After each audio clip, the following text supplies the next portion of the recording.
tayong war. Okay? Meron tayong gera. To update lang yung bawat isa. Alam niyo po, napakatindi na po ngayon na nangyayari sa ating mundo. Hindi na po ito usaping atin lang. Ito po ay usaping buong mundo na. Alam niyo po, kapag nangyari na ang Russia, Amerika, China, at ang lahat ng mga, ano pa ba? Kasi ng tatlong major na malalakas na bansa, alam niyo ba, na kapag nagkaroon ng gera, ngayon nagkakainitan na yan sila. Nagkakainitan na ngayon ang Russia, kasi ang Russia, ang Amerika, tumulong dun sa pakikipaglaban, binomba nila yung Iran. So ngayon, dahil itong Russia, kampi sa Iran, so ano mangyayari? Dalawang malakas na bansa ang magbabanggaan. Nagkakabantaan na sila. Actually, unti na lang po talaga yung oras natin dito sa mundo. Alam niyo po kung bakit ito nasabi? Alam niyo kung bakit konti na lang ang oras natin dito? Kasi po, ang mga nuclear, kapag dyan ay sumabog, pulbos ang buong mundo. Alam niyo po yung nuclear nung time ng Hiroshima, nung sumabog yun, grabe, bukas, Barangay Bao City, yung na-destroy nung time na yun. Alam niyo po yung mga nuclear ngayon, hindi na ganun kalalakas.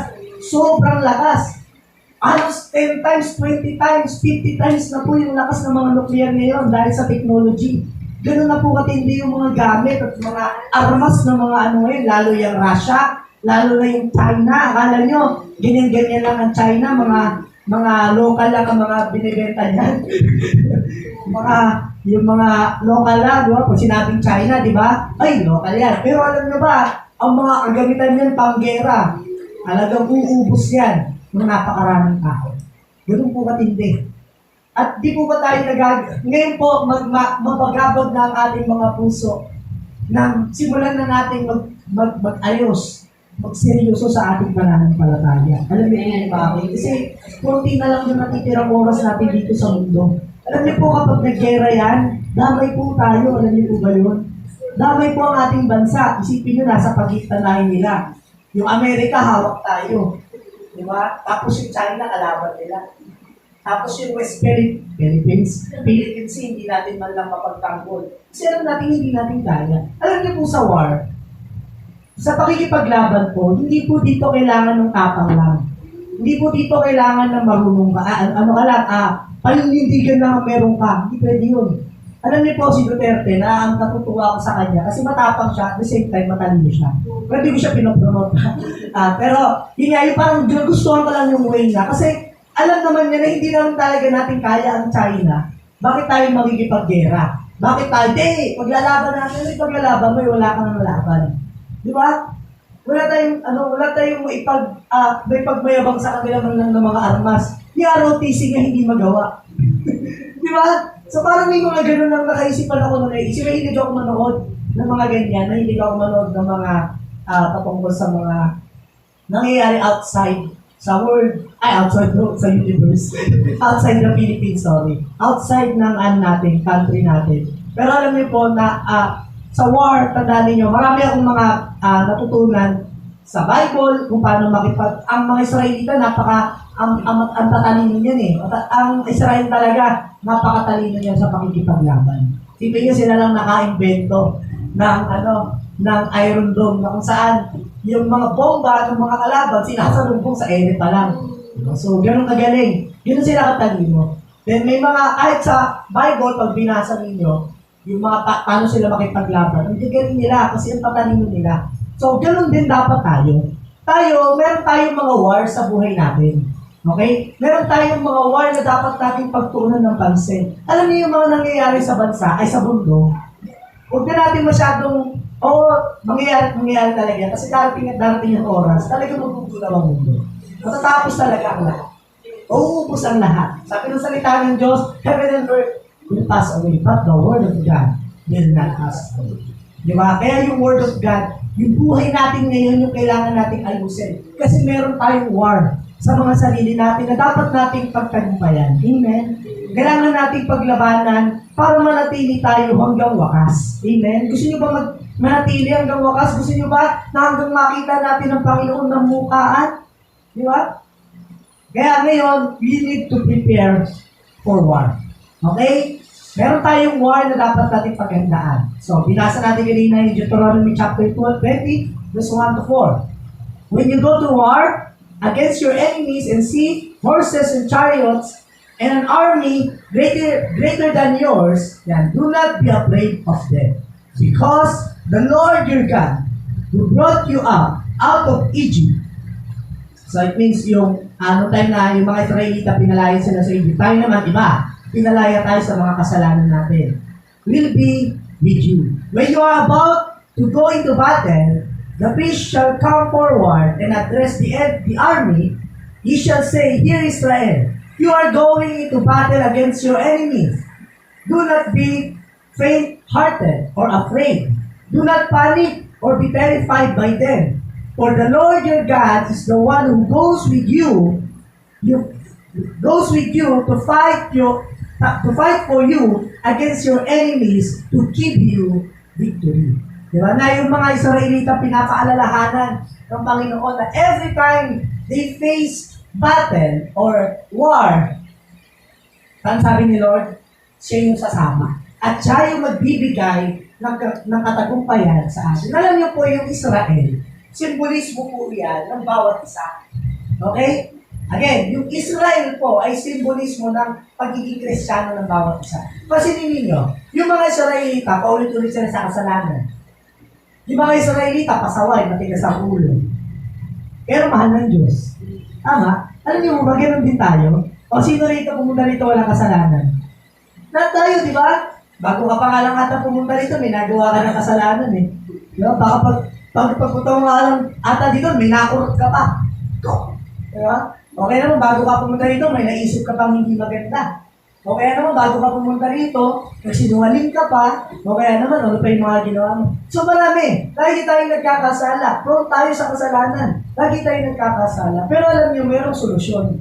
Ang Panginoon, sinasamahan niya tayo. Yan yung promise niya sa atin that He will never leave us nor forsake us. Ano yung ibig sabihin ng forsake? Nor forsake us. Hindi niya tayo pababayaan. Pag nakikita niyang nahihirapan ka, tutulungan ka niya. Amen? Pag nakikita niya nangihina ka, pag nakikita niya nagpapasaway ka, papaluin ka niya. Pag nakita niya nahihirapan ka, itatayo ka niya. Amen? Sabi ng salita ng Diyos, your staff and your rod, diba? They comfort me. Diba? Yung sinasabi ng Bible sa Psalms na yung staff ni Lord, yung rod ni Lord, nakakita na kayo ng rod? Yung pa ganon, yung parang payong. So nakita na kayo yung mga pastor, may mga dalang ganon. Kaya ako meron ako. Mga pastor, may dala silang ganon. Yung dulo nun, pag pasaway ka, papaluin ka. At lumilis ka na landas, yung mga tupa pinapalo yan para bumalik sa linya. Sunod, yung rod, yung pagano naman, yun naman, yung pa sila ay nalalaglag. Nalaglag sila, kaya naman, na-disgrasya sila. Yun naman yung pangsungkit. Para i-anapin sila. So, yun po yung ginagawa sa atin ng Panginoon. Na yung rod ni Lord, pag may mga mali tayo, inokorek na tayo. Pero kapag tayo naman ay nadi-discourage, nahihirapan, tinutulungan na tayo. Ganun po ang ating Panginoon. Kaya si Lord, hindi niya tayo iniiwan at hindi na po tayo pinapabayaan. Ngayon, ano po dapat nating gawin para tayo ay manalo sa war? Kasi it's about preparing. Okay? At ganun dito, prepared ka ba sa war na meron ka sa buhay? Kasi maraming mga tao, lahat tayo humaharap sa problema. Lahat tayo humaharap sa pagsubok. Lahat tayo may mga pinagdadaanan, tama? So ngayon, kailangan natin malaman paano tayo lalaban sa buhay. Ayun yung war natin eh. Yun yung mga battle natin sa buhay. Kaya ngayon, ito yung mga dapat po natin gawin. Meron lang tayo tatlong tatandaan. One. Okay? Number 1, waiting. Okay? Pangalawa, aligning. And next is reloading. Okay? Nung ginagawa ko yan, nag-iisip ako kung ano magandang, Tapos nung sinerch ko yung reloading, ang ganda niya. So mamaya, sabi yan, war, number 1, waiting. Mag-antay tayo, matuto tayo mag-antay. Sunod is aligning, umalay tayo sa kalooban ng Panginoon. At pangatlo, reloading. Diba? Mag-reload tayo, kagaya ng mga sundalo. Pag sila, hindi tayo kagaya dito ni tanggol na siya ngayon, hindi siya si Cardo. Na kapag buwapa rin siya, hindi siya nauubusan ng bala. So, hindi tayo gano'n. Tayo nauubusan tayo ng bala. Kaya kailangan lagi tayo handa at marunong tayo mag-reload. Reloading na tawag doon. So, kaya yan, sabi dyan, Simulan na natin. Number 1, waiting. Waiting sa salita ng Diyos ay napakahalaga. Alam niyo po ang paghihintay, yan ang mahirap kalaban padalas ng mga tao. Bakit? Kasi mainipin. Mainipin, buglutin, di ba? So pagka mag-antay lang ng saglit lang.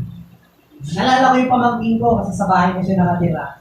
Tapos doon na rin siya nag-aaral. Nagluluto kasi ako. Sabi niya, Tito, tagal naman ng manok mo. Kasi nagluluto ako. Tapos sabi ko sa kanya, anong gusto mo? Masarap o hindi? Masarap. O, magantay ka. Sabi ko sa kanya, o magantay ka. Di ba? Parang gano'n din. Kasi kapag tayo nag-aantay tayo, the best yung nakukuha natin. Amen? Di ba? Laging maganda yung nakukuha. Kasi marunong tayo mag-antay.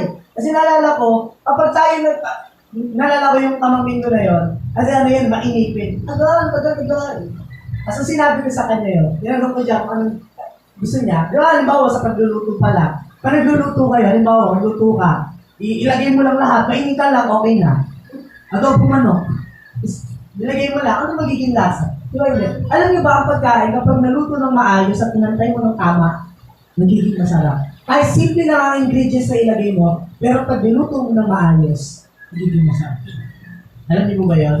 Diba? Kaya yung pamangkin ko na yun, napaisip siya. Sabi ko sa kanya, matututo ka lagi mag-antay. Lagi mong aantayin.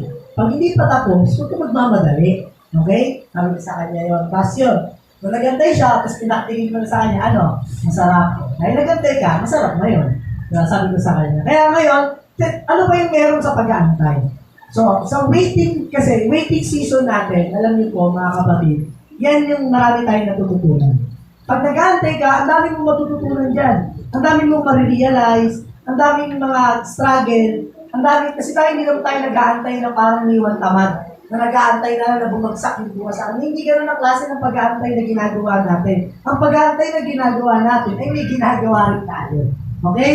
Kaya sabi dyan, waiting is very important. Bakit po? Sabi ng Psalms chapter 27 verse 14, wait, so why kailangan natin ito? Wait patiently for the Lord.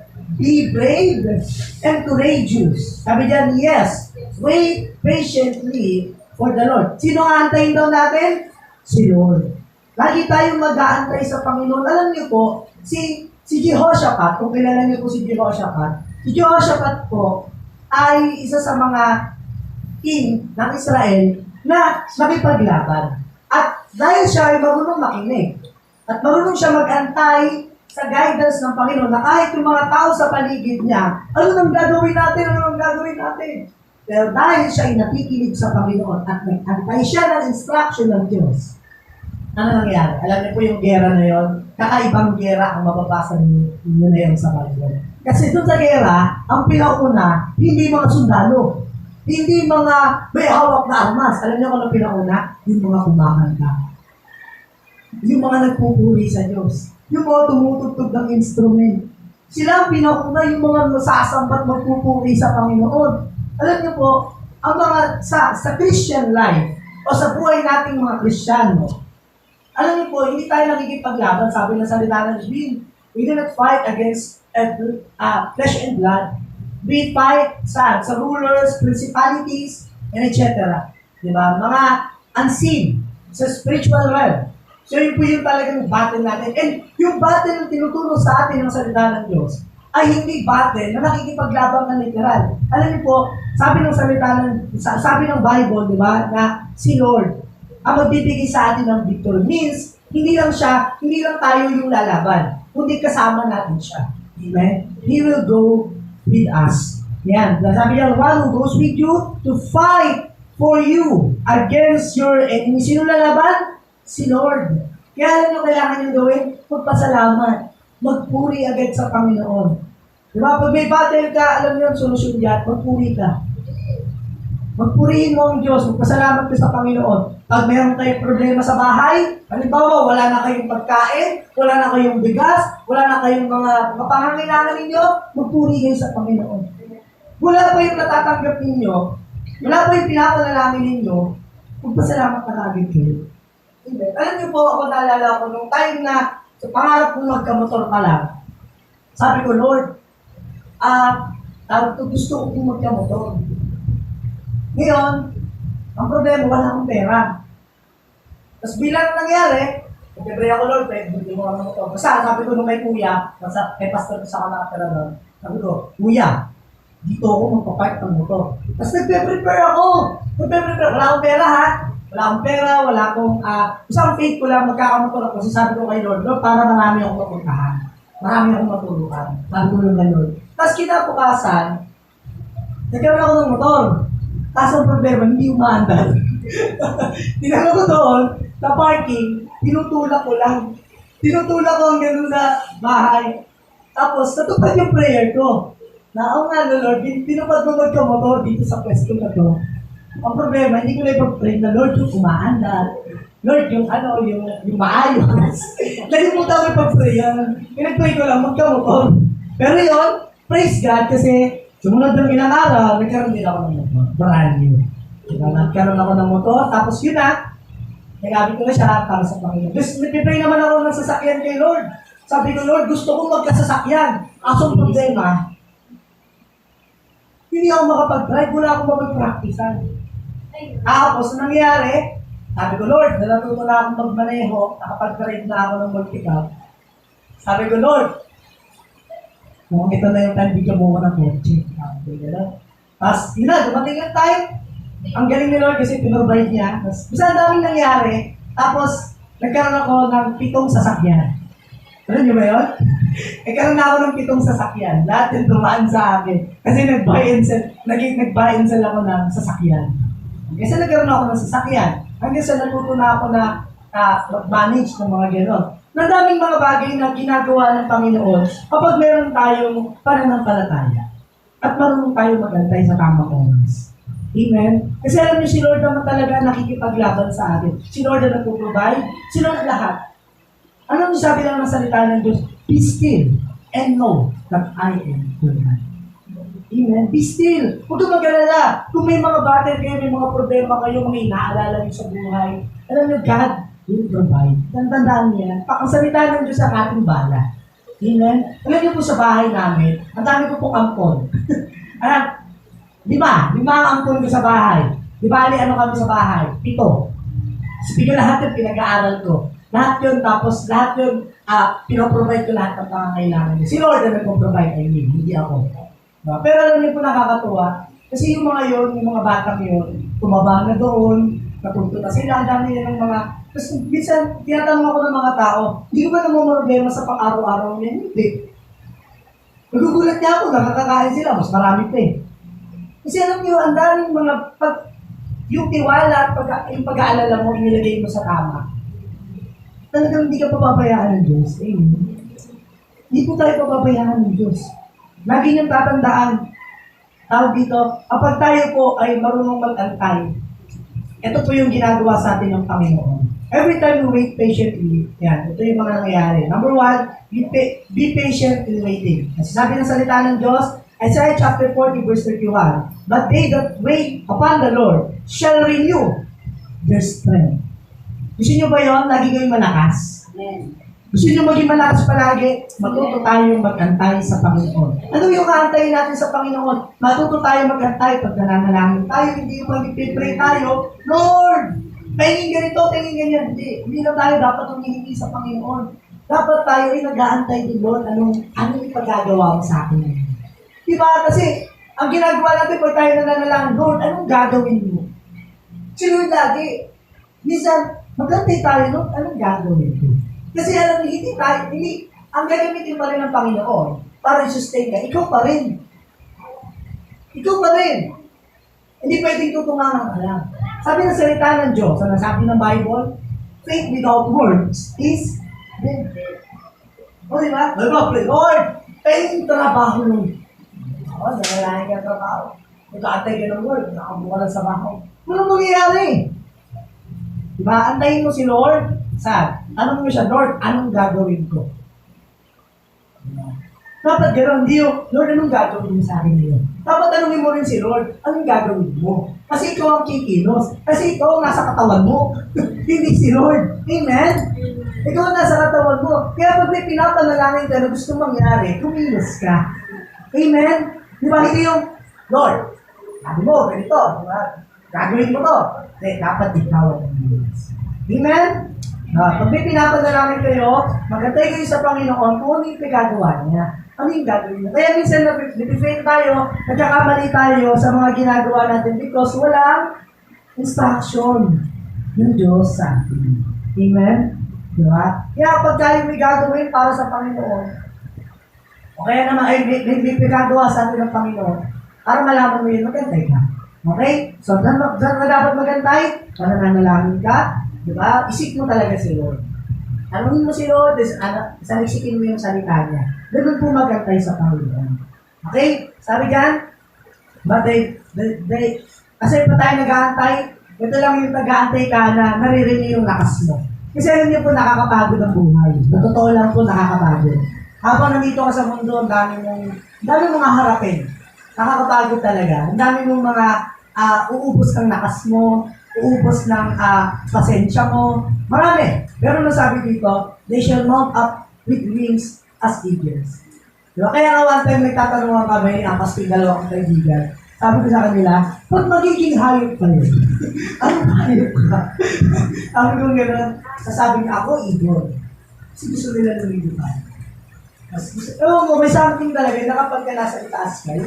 Kasi parang ang eagle kasi, pag yan ay nasa bagyo, alam niyo po, hindi yan nagtatago. Alam niyo ginagawa niyan pag may bagyo? Sumasabay. Sumasabay yan, hindi po yan lumilipad ng gano'n.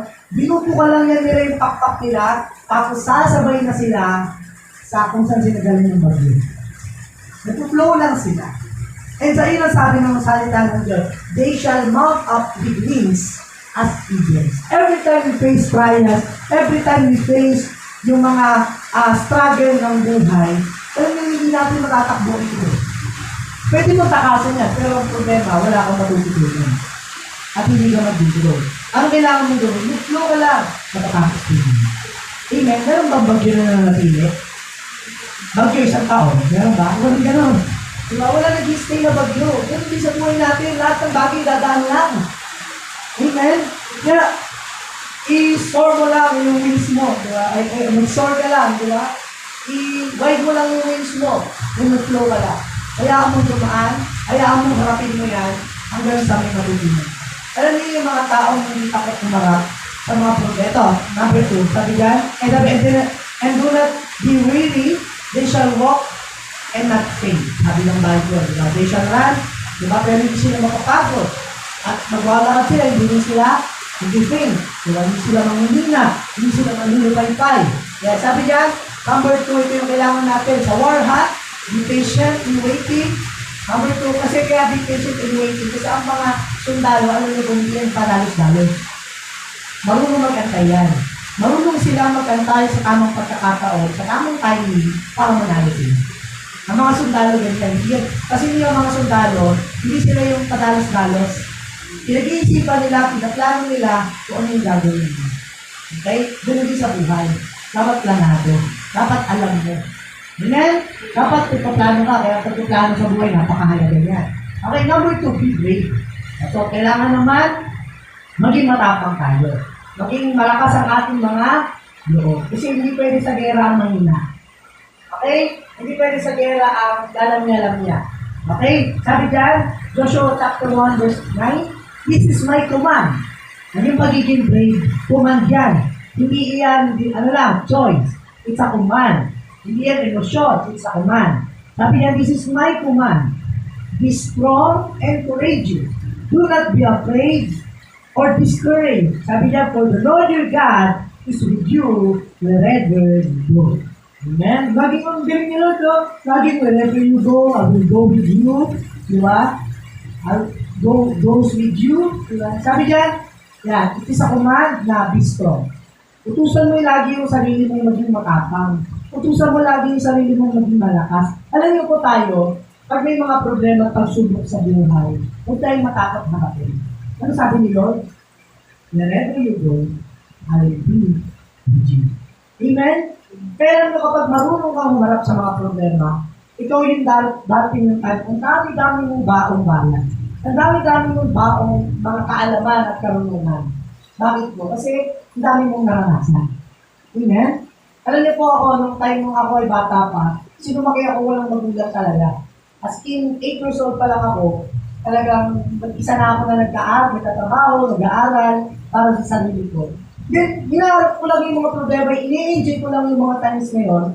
Nakakala ng mga tao, yung pag kinukwento ko sa kanila yun, kawawa ako naman. Pero nung time na ginagawa ko siya, nag-enjoy ako. Nag-enjoy ako nung time na wala akong pagkain, magtatapon ako ng basura. Tapos, ang gagawin ko, bibila ako ng ano yung coke na candy. Yun ang ano ko, yun ang inumin ko. Alam niyo yung sasas, nagchichirya, yun ang hapunan ko. Diba? Makakain na ako nun, okay na. Hindi ko siya pinipake na kawawa ako, doon ko ang buhay ko. Hindi, ini-enjoy ko. Ini-enjoy ko nung time na yun kasi bata pa ako eh. Alam ko sa problema. Ang alam ko lang, mag-flow. Ang alam ko lang, ay okay na eh, ito na yung meron eh. Natutunan ko maging matiisin, natutunan ko makontento. Ang dami kong mga naranasan sa buhay na hanggang ngayon baon-baon ko siya, nadala-dala ko siya, na kahit saan ako magpunta, meron akong wisdom kung paano ko haharap sa mga tao, haharap sa problema, pag may mga tao nakakaranas ng ito, alam ko yung sasabihin ko, kasi naranasan ko siya. Tama? Diba? Dahil alam mo eh, may wisdom ka na.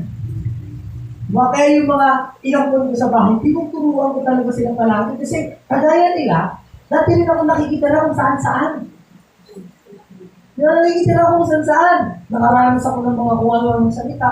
Pero tinuruan ko sila, alam mo, pag ganito.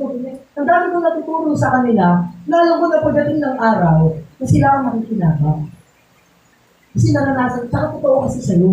Kasi naranasan ko siya. Alam nyo, ganoon din sa akin. Alam nyo, pag may problema kayo, huwag po kayong matatakot.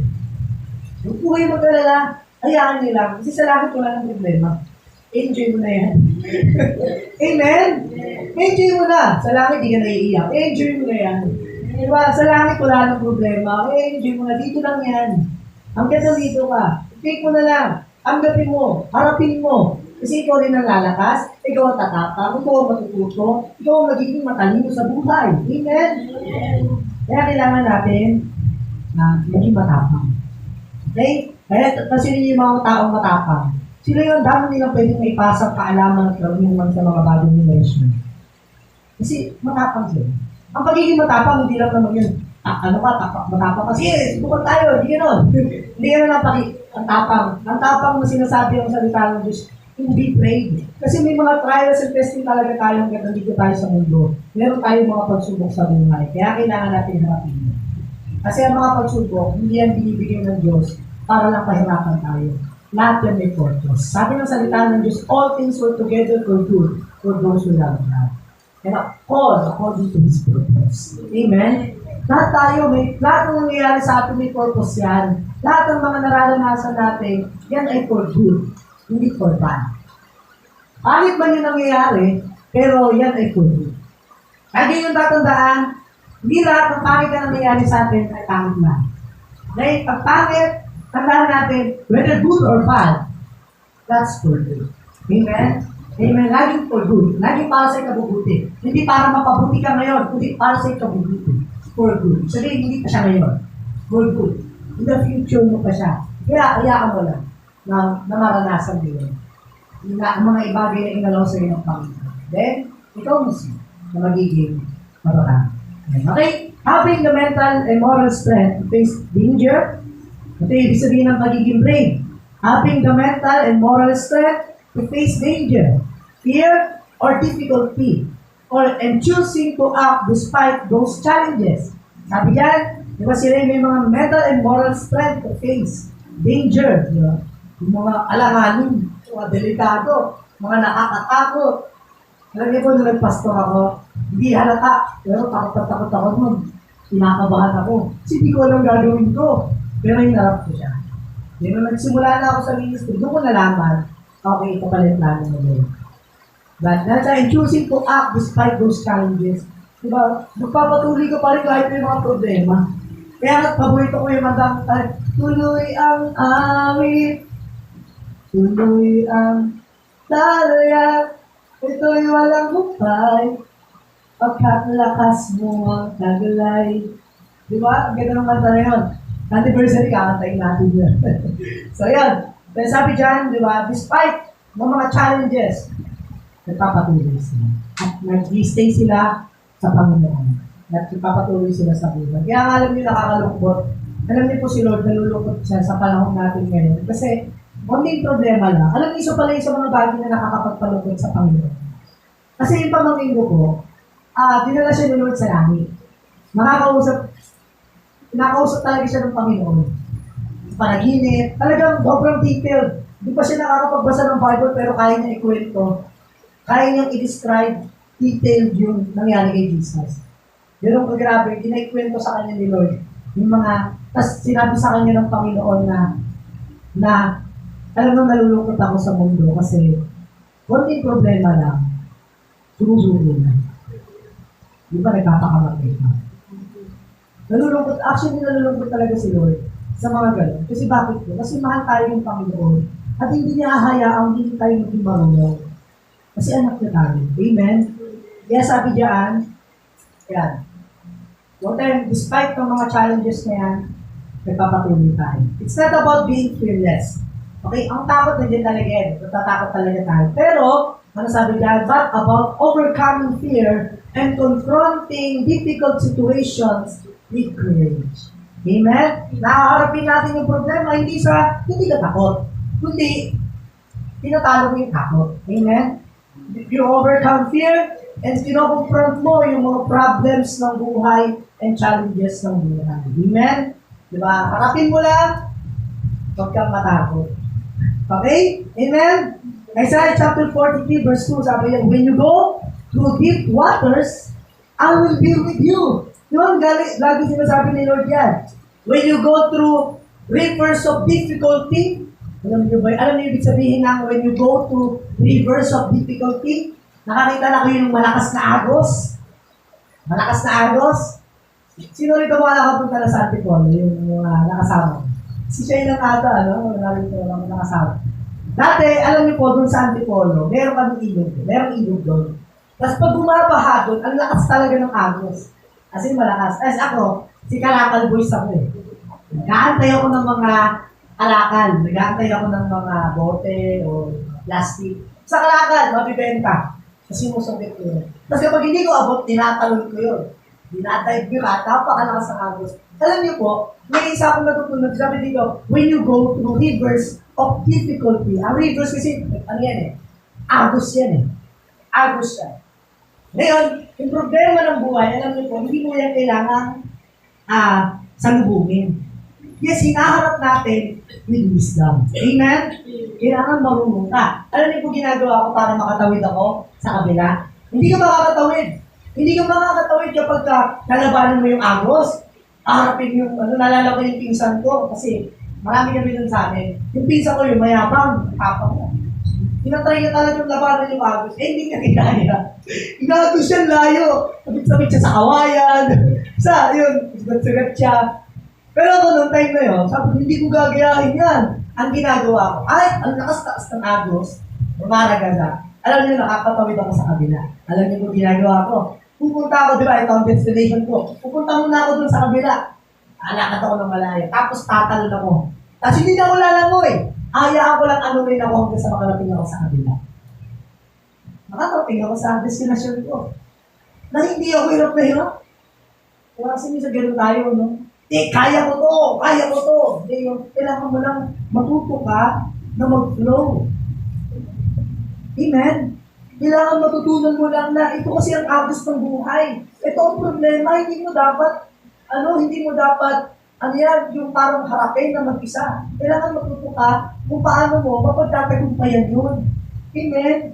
Di ba? Wala kang maisip. Si Lord, maraming paraan. At yung salita niya ay sapat para solusyonan ang ating mga problema. Okay? Bravery involves acknowledging fear, not letting it paralyze you. Okay? Again, hindi mo hindi ina-acknowledge natin na natatakot tayo, inaamin natin na minsan natatakot talaga tayo, pero hindi ibig sabihin dito para ka lang i-paralyze, kung wala ka nang magawa, dahil takot ka lang. Okay? Dahil natatakot daw, hindi mo yung mga taong natatakot. Marami akong kilalang ganyan. Lagi pag tinatanong ko, bakit takot kasi ako. Lagi ko sinasabi, alam mo walang mangyayari sa'yo. Dinediretso ko talaga sila. Sabi ko, mga kalalaki mong tao, ginagano mo siya. Sabi ko, lalaki ka, tapos, huwag kang matakot.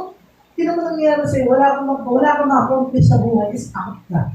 Ginaganon ko talaga. Sabi ko kasi, walang mangyayari kapag natatakot lang tayo. Kasi ang utos sa atin ng Panginoon, maging matakot. Amen?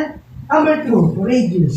Ephesians chapter 6, verse 10. A final word, sabi ni Apostle Paul, be strong in the Lord and in His power and in His mighty power. Number 2, aligning your will to His will.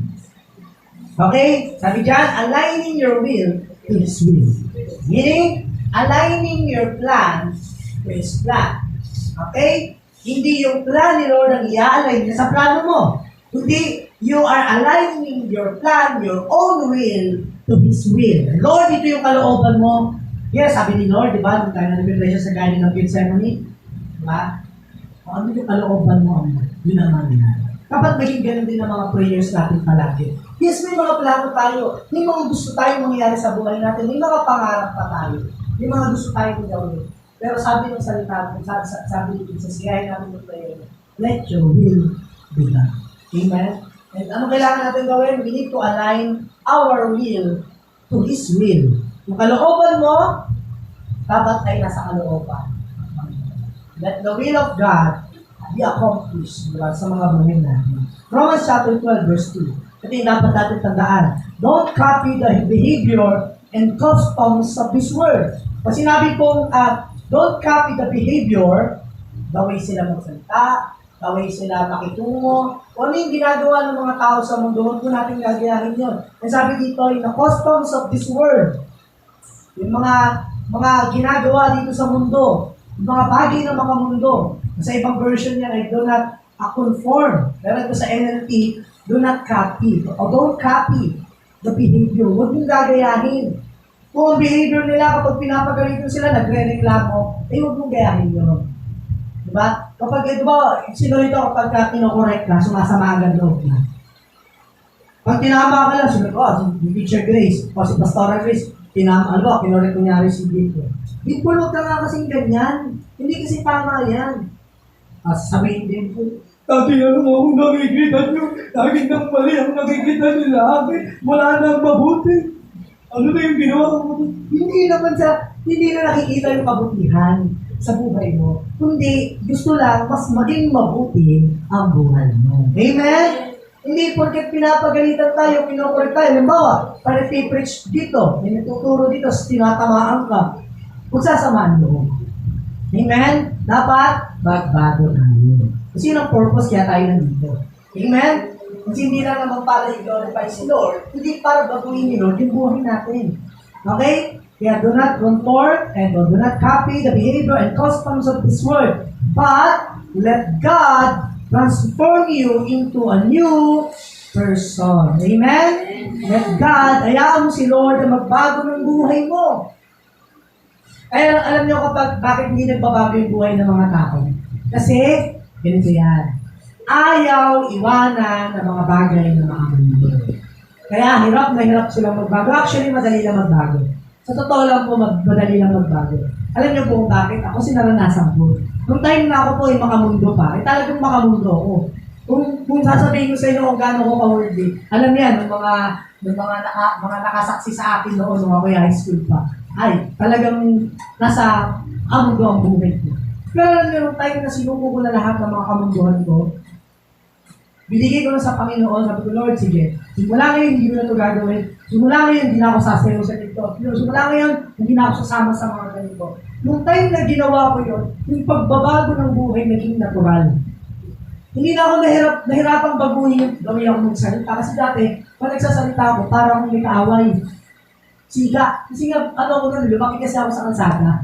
Kumbaga parang natutunan ko yung, ay, nandiyan lang kausap ko, kala mo, nato sa kabilang barangay. Akala mo, naghahabol ako ng suntukan pa nakikipag-usap ako. Maangas.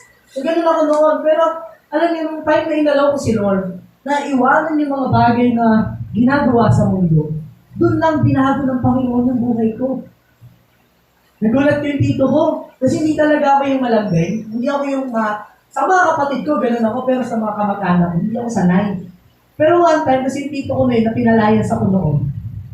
Dahil hindi ko napansin na gano'n na pala yung nagiging behavior ko. Yung pag, binabati ko yung mga tao, kinakamayan, tapos inaakbayan ko, minsan niyayakap ko ba. Yung tito ko ngayon, never kung gano'n yun. Hindi ko na malaya, birthday niya, pumunta ako doon. Nagawa ko sa kanya yun. Tapos nung ginawa ko sa kanya yun, tumingin siya sa akin, nanungugto yung mata niya, naiiyak siya kasi first time pa lang may gumawa sa kanya nun. Naniyakap siya, tapos binati siya ng happy birthday. Tapos, simula nung araw na yun, ang bait-bait niya na sa akin. Kung napunta ako doon, inaasikaso niya ako. Samantalang loob, pag napunta ako doon, inutusutusan ako. Pero ngayon nagbago, biglang nag-iba siya. Kasi mama siya, nakapag-church siya noon sa amin pa, no? Nasabay nata ni Tito yun eh. Yung, nakasama namin siya sa magkaon, Tapos, dahil lang nakita yung pagbabago sa buhay niya. Alam niyo, pag nagbago tayo, nabago yung buhay natin, marami din magbabago yung buhay. Kasi nakita nila, minsan kasi hindi natin kailangan magsabi na, tanggapin mo si Jesus! Minsan kailangan mo lang pakitaan ng nabutihan. Amen? Minsan hindi mo kailangan sabihin sa kanila na, mahal ka ng Diyos. Ipakita mo lang na mahal siya ng Diyos. Amen? Ganun lang. Napakasimple.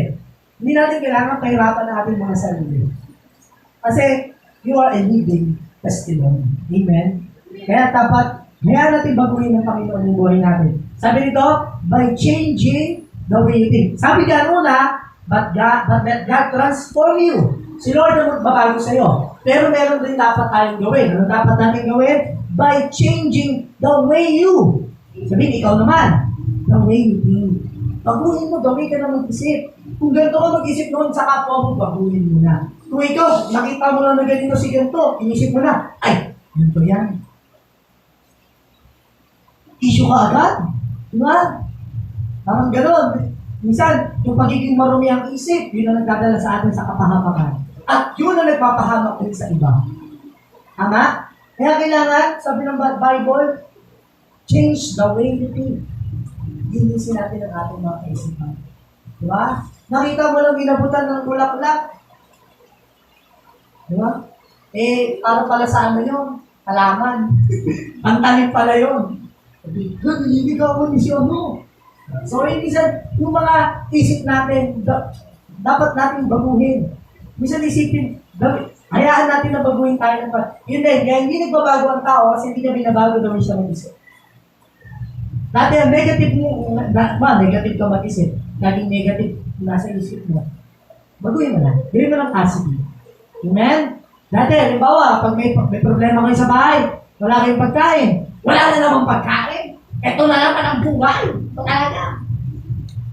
Kapagod na ang asawa na. Ulit-ulit. So, dapat hindi na gano'n. Pag wala ng pagkain, ano dapat gawin? Magpasalamat.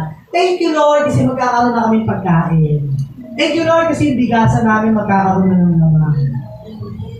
Alala ko nung nakaraan, wala akong bigas sa bahay, wala na rin akong budget. Maya-maya may pumunta. Sino pumasok bigas pa ang bahay ko? Dala-dala ng isang sakong bigas. Aswate, wala na kami hapunan. Meron na lang pumunta sa bahay. Hindi na lang grocery. Di ba alam yung mga simpleng gano'n? Alam niyo minsan, yung mga simpleng provision ng Panginoon, ang kailangan lang natin minsan baguhin natin gawin tayo ng isip eh. Yung mga kasama ko sa bahay, buti na lang talaga, dahil nga ako pastor, at alam kung paano magtiwala sa Panginoon. Yung mga kasama ko sa bahay, Kuya, gutom na ako. Tito, gutom na ako. Lagi ko lang sinasabi sa kanila, wait, God will provide. Teka lang, ako rin nagugutom na. Sabi ko, ginagano mo sila. Pero, maya-maya, may pagkain. Alam nyo, laging gano'n. Kaya, alam nyo, sarap magtiwala sa Panginoon sa totoo lang. Alam nyo, one time, nag-motor ako, zero balance ako, so wala kami pagkain sa bahay. Nag-motor ako, sabi ko kay Lord, Benny, ulam. Wala kaming ulam sa bahay. Maya-maya may tumawag. Kakabili ko lang, nag-motor ako. Maya-maya, imito ako sa grid, tinignan ko yung cellphone ko. May tumawag. Sabi niyo yung kapatid ko, Kuya, punta ka daw kay na Tita Emmy. Meron doon nagbili galing sa Makabuhay isda. Oh, talaga? Punta ko doon. Ang dami, sobrang daming ginawa ng Panginoon ng dami siya magulong. Kaya alam niyo kung tayo magkalala, baguhin lang natin gawin tayo mag-isip. Makikita ninyo kung gaano kahusay at gaano kagaling ang Diyos natin. Amen? Kaya sabi dyan, change the way you think. Then you will learn Ito yung nakakatawa. Pag nagbago ka ng gawin ka mag-isip, doon ka na matututo. Kaya hindi tayo natututo, hindi tayo nagbabago, at hindi natin binabago the way tayo mag-isip. Kaya hindi rin tayo natututo sa buhay. Sabi ng Bible, then, after mo, na-transform, nagbago na the way ka mag-isip, then, you will learn to know God's will for you, which is good and pleasing and perfect. Amen? Yan ang kalooban ng Diyos sa atin. Ano to align to His will? Change the way you think. Change, diba? Allow God to change you, to transform you into a new life. Then, you will learn. Doon mo lang matututunan yung kalooban ng Panginoon. Doon mo lang malalaman yung kalooban ni Lord. Amen? Gusto niyo malaman yung kalooban ni Lord? Ito yung sabi ng Bible. Be transformed, and change the way you think. Then, you will learn God's will. Amen? Doon mo lang matututunan yung kalooban ng Panginoon, which is good, pleasing, and perfect. James chapter 4, verse 7 to 8. So humble yourself before God. Resist the devil, and he will flee from you. Ano sabi diyan? Verse 8, come close to God, and God will come close to you. Wash your hands, you sinners. Purify your hearts, for your loyalty is divided between God and the world. Okay? Kailangan loyal tayo sa Panginoon lang. Amen? Hindi tayo loyal sa mundo. Kaya, minsan, hindi tayo naaalay sa kalooban ng Panginoon dahil ito yung mga reason. Okay? I mean, ito, yung mga dapat natin gawin para maalis tayo sa na hindi kalooban ng Panginoon. Kaya sabi niyan, step to align with God. Ito yung mga dapat natin tandaan. Number 1, remove all distraction. O, sa mga kabataan. Ano number 1 distraction? Ano kaya? Cellphone. Cellphone. Pag pamangkin ko, nagagalitan ko yun. Kasi napapansin ko, bumala siyang cellphone. Wala kasing cellphone yung pumunta dito. Ang bilis sa usap. Pag tinawag ko, ang bilis. Ang bilis mag-respond, ang bilis lumapit, ang bilis naiintindihan yung sinasabi. Nung binigyan ko na ng cellphone, pag tinatawag mo, wait lang, nagalitan ko. Wala kang cellphone. Number 1 distraction, lalo sa generation natin ngayon, cellphone. Hindi lang sa mga kabataan, kahit sa mga matatanda. Diba? Ay, sa mga matatanda, number 1 distraction. Nagugutom na ako nga. Wait lang na, nagtipikpok pa si mama. Paano tayo maaalay sa kalooban ng Panginoon? May kung daming distraction. Nagtuturo. Ngayon, nakikinig ka ngayon, ang distraction kayo. Yung katabi mo. Umikap kasi yung katabi ko eh. Ay, hikap din doon na. Tuloy ako. Ay, sige na, kasi niya pag humihikap yung isa, hihikap na yan. Okay naman, kinakausap na siya ako, di ko tuloy naiintindihan yung tinuturo ni Pastor. Distracted ka. So, remove all distraction. Alam nyo, para maalang tayo sa Panginoon, ano yung mga bagay na pakiramdam ninyo, at alam ninyo na yun ang umaago ng napakadami ng oras. Yung mga nagdi-distract sa'yo. Halimbawa, sama ng loob. Unforgiveness.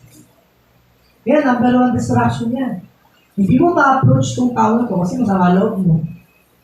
Hindi mo malapitan tong tao na to kasi bitter ka sa kanya. So, ang dami. Ang daming mga cause ng distraction talaga. Itong mundo puno ng distraction. But we need to remove. Diba? Lahat ng distraction na lang. And i-align natin yung sarili natin. And number 2, do not copy the behavior and customs of this world. Naliwanag ko na yan. Number 3, allow God to transform you the way you think. This is the way, okay, na dapat natin tandaan para ma-align tayo sa kalooban ng Panginoon. And number 4, come close to God. Again, hindi si Lord na laging lalapit sa atin. We need to come. Sabi ng Bible, come boldly to the throne of grace. Come, those who are weary and heavy laden, I will give you rest. Laging ikaw ang lumapit. Ikaw ang nag-initiate na, Lord, malapit. Kasi nag-ano tayo, ina-acknowledge natin yung power ni Lord sa buhay natin every time we come. Amen? Sabi yan, wash your hand. Anong sabihin ng wash your hand? Sabihin yan, wash your hands, you sinners. Sabihin, ayusin mo yung sarili mo, linisin mo yung sarili mo, maligo ka. Diba? Linisin mo yung sarili mo sa puso mo, yung mga kasalanan mo, hindi mo na ng tawad sa Panginoon. Diba? Bayan mo. malinis ka. Then, number 6, purify your heart. Okay? Kaya mong maging talisay ang ating mga puso. Number 7, your loyalty is in God alone. Dapat loyal ka kay Lord. Amen? Dapat si Lord ang nag-iisang Diyos natin. Amen? Si Lord lang tayo, kay Lord lang tayo naglilingkod, hindi sa mga tao. Again, itong ginagawa natin, bakit tayo nagsisimula ng mga ganitong ministry? Kasi hindi ito naglilingkod sa tao. Nagsisimula tayo ng paglilingkod sa Panginoon. Alam niyo po, kahit sabihin kung sinong namin dito hindi ako narito magsimba, o kaya naman isipin natin marami namang magagandang lugar. Alam niyo, it's not about the place. It's not about the conveniency and comfort. It's about serving God. Amen. It's about Jesus Christ. It's all about Him. Amen? Lahat ito patungkol sa Kanya. Kahit mahirap, hayaan mo lang. Darating ng time, sabi ng Bible, in His time, and He made beautiful. He will make beautiful in His time. Lahat magiging maayos din. Amen? Okay? Again, naging loyal lang tayo sa Panginoon. Maging faithful lang tayo sa Panginoon. Number 3, reloading. Okay? Reloading means renewal, refreshment, and put again. Put again Put again. Nahiwala yung A. Kasama yan dyan sa game. Put again. Okay? O ilagay ulit. Okay? Sabi dyan, yan, dapat natin tandaan to. Ito yung reloading. Sa war, kailangan yan. Kasi bakit po kailangan natin itong tatlo na to? Number 1, waiting. Okay? Para sa pag-antay, maging marunong ka. Matuto ka, marami kang mga maplano sa buhay. Ganun din sa war, di ba? Mga nakikipaglaban, yun sila padalos-dalos. Number 2, they align. Saan? Sa plano ng commander. Okay? Alam niyo yung sa may mamasapa, no? Yung sa 44? 44, sa 44, diba? Grabe yun. Ano yung bakit naubos yung mga yun? Isipin mo ipadala ng walang plano. Isipin mo ilagay sila sa gera na wala man lang strategy na ibinigay. Kasi ganun yun. Kapag sa gera, kung bago ka sumugod, alam mo kung saan ka pupunta. Alam mo kung saan ka pupwesto. Ganun mo sa gera. Hindi ba kayo manood ng war? Yes. May mga balila. Ako dati kasi naligaw ng ganyan. Diba, sa pelikula. Pero sa totoo, hindi pwedeng sugod-sugod lang. Hindi pwedeng makapag kami. Kailangan matalino. Alam niyo po ang mga Hapon, yung time nila, kasi ang mga Hapon matalino yan. Nung time na kalaban nila yung Amerika, US, grabe. Talagang malakas kami yung US Pero ang talino nila. Isipin mo, gumawa sila ng tunnel, isipin niyo, nasa ilalim sila. Walang kaalam-alam yung mga Amerikano, nasa kalaban nila, nasa ilalim na. Talino. Kasi, pinagplano. So ganoon din, kailangan natin umalayin sa plano. Ano yung plano na meron tayong plano ni Lord? Yung will ni Lord, kailangan natin magalayin. And number 3, we need to reload. Okay, reloading. Sa gera, hindi pwede wala kang bahan-bahan.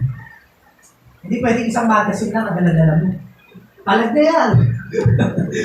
Labang ka, libo-libo yung mga kalaban mo, tapos ikaw parang si Anggol o si Cardo, na pistol lang ang gamit mo.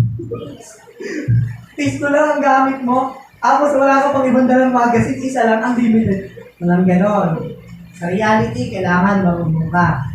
Kailangan handa ka. Yung mga sundalo, di ba, may makikita ko yung nakapulupot sa kanila, bahala lang yun. So, handa. So, kasi, in case na maubusan ka, may baon ka. So, pinig to reload. Again, nauubos tayo. Tayong mga tao, hindi tayo Superman, superhuman, hindi kasi Wonder Woman, di ba? Hindi tayo kagaya ng mga yan. Wala naman talagang ganyan. Ang totoo, nauubos tayo. Tama? Nauubos ang pera, nauubos ang lakas, nauubos ang oras. Tama? That's why we need to reload. Kailangan natin mag-reload. Sabi dyan, sabi dyan, ibig sabihin ng reloading means renewal, refreshment, and put again. Again, hindi again ha. Put again, o ilagay ulit. Ito yung mga dapat natin gawin. Number 1, renewal of a loyal spirit. Psalms chapter 51, verse 10 to 12, create in me a clean heart, O God, renew a loyal spirit within me. Sabi dyan, do not banish me from your presence and don't take your Holy Spirit from me. Restore to me the joy of your salvation and make me willing to obey you. Okay? Sabi ng reloading means renewal. Renewal ng loyal na spirit. Faithful na spirit. At tayo may spirit. We have body, soul, and spirit. And yung spirit natin ang kumukulik sa Diyos. Amen? We have body, soul, and spirit. Body, kumukonekta sa lupa. Soul, yan yung namamagitan sa decision making mo. Emotions mo. And your spirit, yan ang kumukonekta sa Diyos. Ang dapat, kailangan loyal ang spirit natin. Dapat yan ay kumukonekta lagi sa Panginoon. Lagi ka nananalangin. Lagi ka nagbabasa ng salita ng Diyos. Lagi mong inaalam ang kalooban ng Panginoon sa buhay mo. Again, renew a loyal spirit. Kasi may mga unloyal spirit. May mga spirit na rebelde. Mga ayaw sumunod sa kalooban nila. So, meron silang fighting spirit. Fighting against gawin nila. Fighting spirit na tawag. Pero tayo, we have a loyal spirit. Diba sa mundo?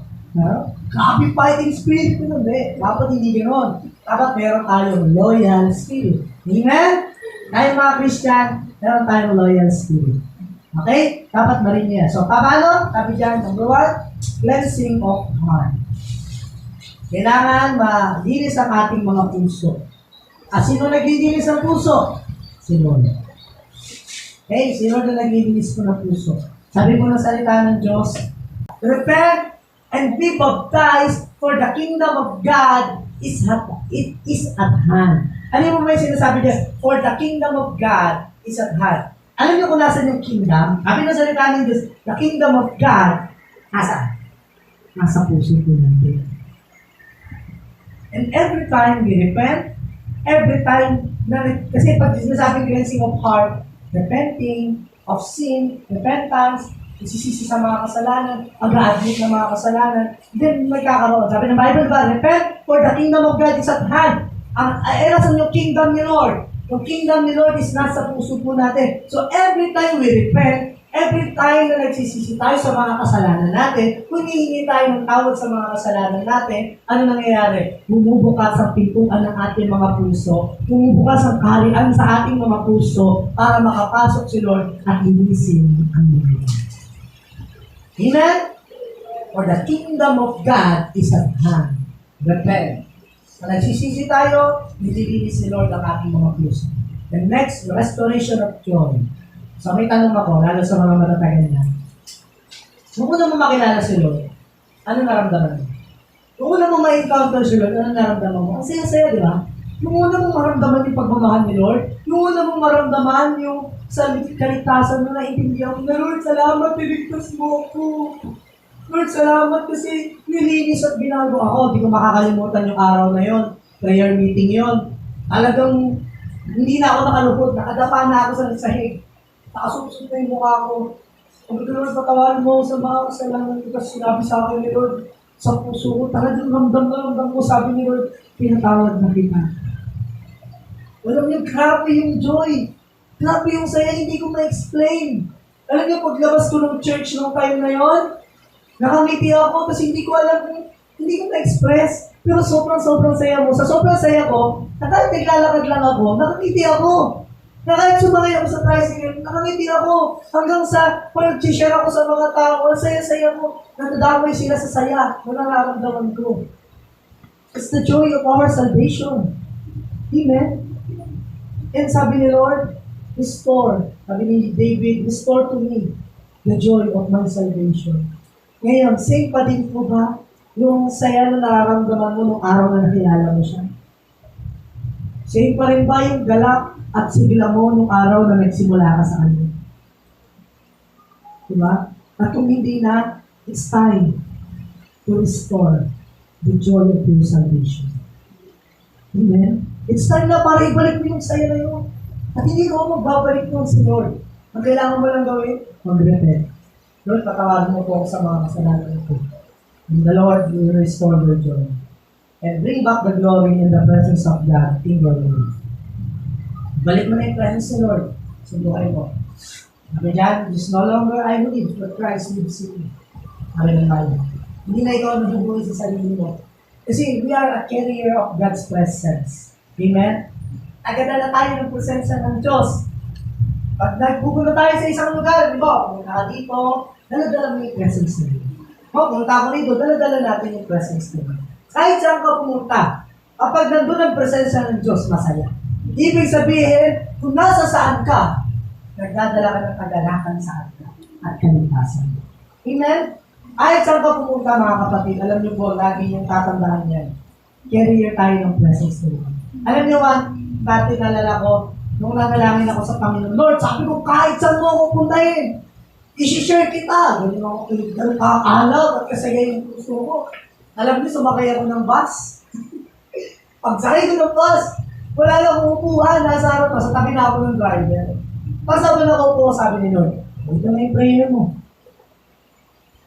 Ayaw ka na. Sabi sa akin, Lord, pinakabahan ako, pinakawisan ako. Pero sabi ko, ito yung prayer ko. Sabi ko, Lord, kahit saan ako pumunta, dadalhin ko yung presence mo. At the same time, dadalhin ko yung salita mo. Tumayo ko. Alam ako sa conductor, sabi ko, Sir, hindi ba ako mag-share? May share mo. Word of God po, sir. Kasi conductor din ako dati, kaya alam ko mag-communicate sa mga gano'n. So, tumayo ko, nag-share ako. Alam niyo po, di ko akalain, nasa simple, hindi ako yung sobrang sumisigaw. Hindi. Basta sinishare ko lang yung love ni Lord. Alam niyo po, lahat ng bumababa, at nabababa lahat ng mga pasahero doon. Bumabati sila sa akin, nagpapasalamat sila. Sabi nila, thank you brother, sinaram mo kami. Kasi nagulat ako kasi mga tao doon nag-iiyakan. Bakit yan sila umiiyak? Pero mag-share ka na, kasi we are carrier of God's presence. Amen? Nagulat ako, kahit tumatabi ko, nagkwento na ng buhay niya. Kasi ganun yung nagagawa. Kasi presence nila kung dala mo hindi yung presensya mo lang. Amen? We are carrier of God's presence. Kaya, bring back the glory and the presence of God in your life. Number 2, refreshment. Kailangan natin to. Kailangan natin ma-refresh palagi. Alam niyo, mga sundalo, may ganyan din yun sila. May moment sila, di ba? Kaya nga si Cataligality, di ba? They don't know that I come running home when I fall down. They don't know who picks me up when no one is there. I drop my sword and cry for just life. You sit inside this armor while you're in such child. Di ba? Yung sinabi niya, na-realize niya rin yun. Kasi we are soldiers of Christ. But sometimes, but the reality is, we are the child of God. We are the children of God. Amen. Alam niyo, kahit matatanda na tayo, ang tingin pa rin sa atin, Lord, bata pa din eh. Kami nga sa isang kata, you will always be a child in my eyes. Lagi tayong bata sa kalimutan natin. Pero, again, soldiers tayo. Pero yung armor na nasa atin ay armor of God. Amen? Armor of God. Kaya sabi dyan, yan, refreshment. Being to be refreshed. Nakakapagod sa buhay, tama? Nakakapagod yung mga problema, nakakapagod yung mga pagsubok. Pero sabi ni Lord dito, Matthew chapter 11, verse 28 to 30. Then Jesus said, come to me, all of you who are weary and carry heavy burdens, and I will give you rest. Take my yoke upon you, let me teach you, because I am humble and gentle at heart, and you will find rest for your souls. For my yoke is easy to bear, and the burden I give you is light. Kung sabi ni Lord, pagod ka na ba?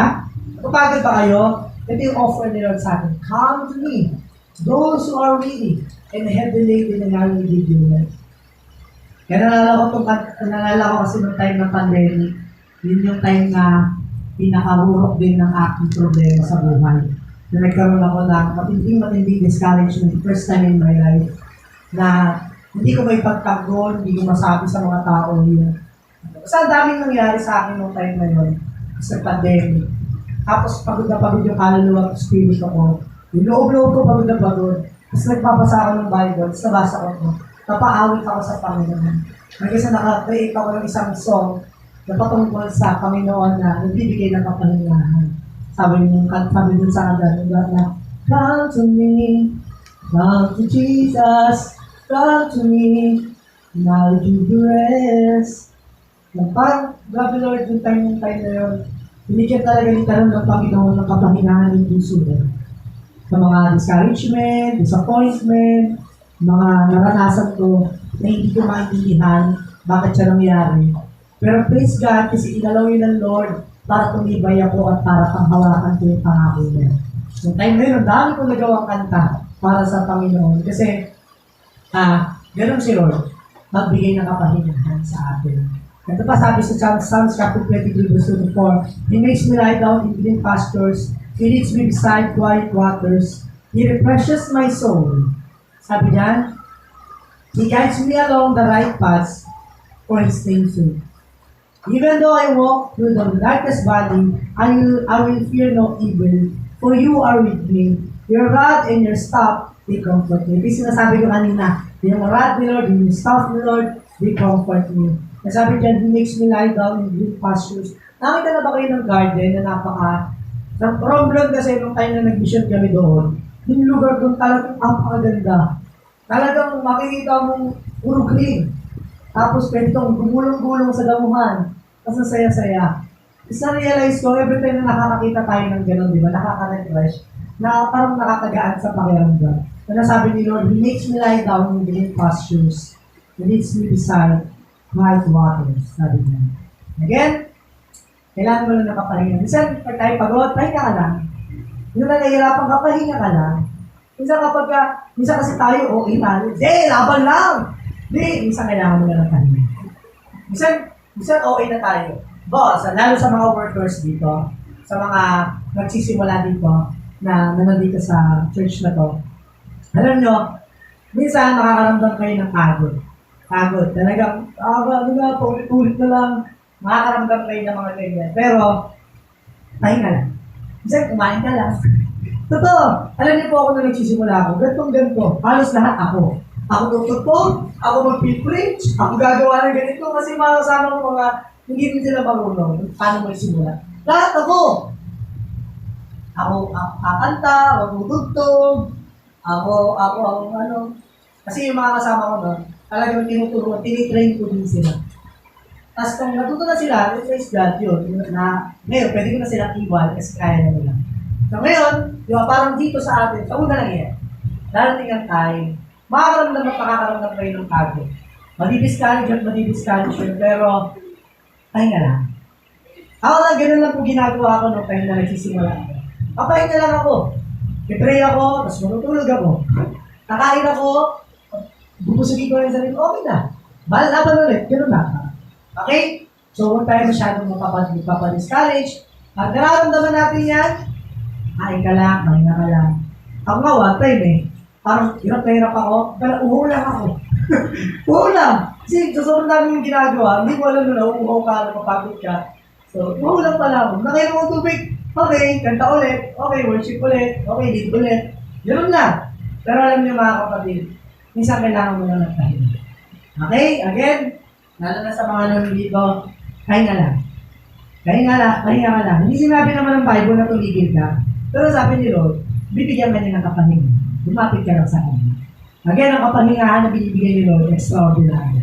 Hindi ito kagaya ng pahinga ng galing sa tulog. Ito yung pahinga na, pag na-experience mo si Lord, ito yung pahinga na akala mo natulog ka ng isang lito. Totoo po, pag nasa presence ka ni Lord.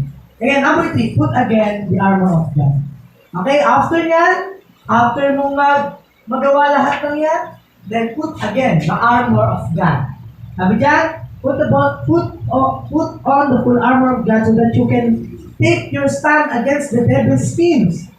O para manalo ka sa mga, kasi again, may kalaban tayo. Merong nag-o-oppose sa atin. Merong nag-discourage sa atin, yung demonyo.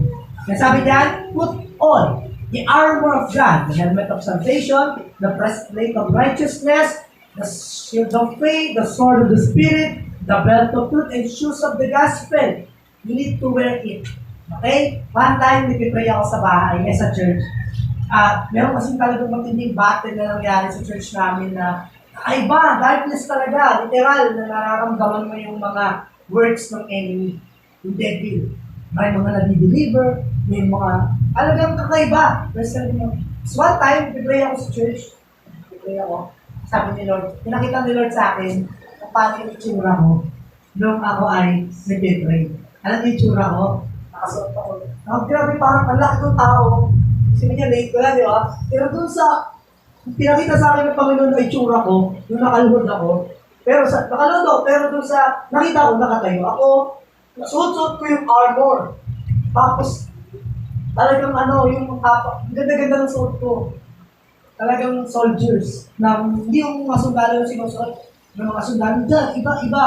Talagang plate siya, talagang golden, may mga, talagang bakal, talagang maganda. Ang mati ko nung mutignan, ang parang lakas-lakas. Ganun yung itsura mo.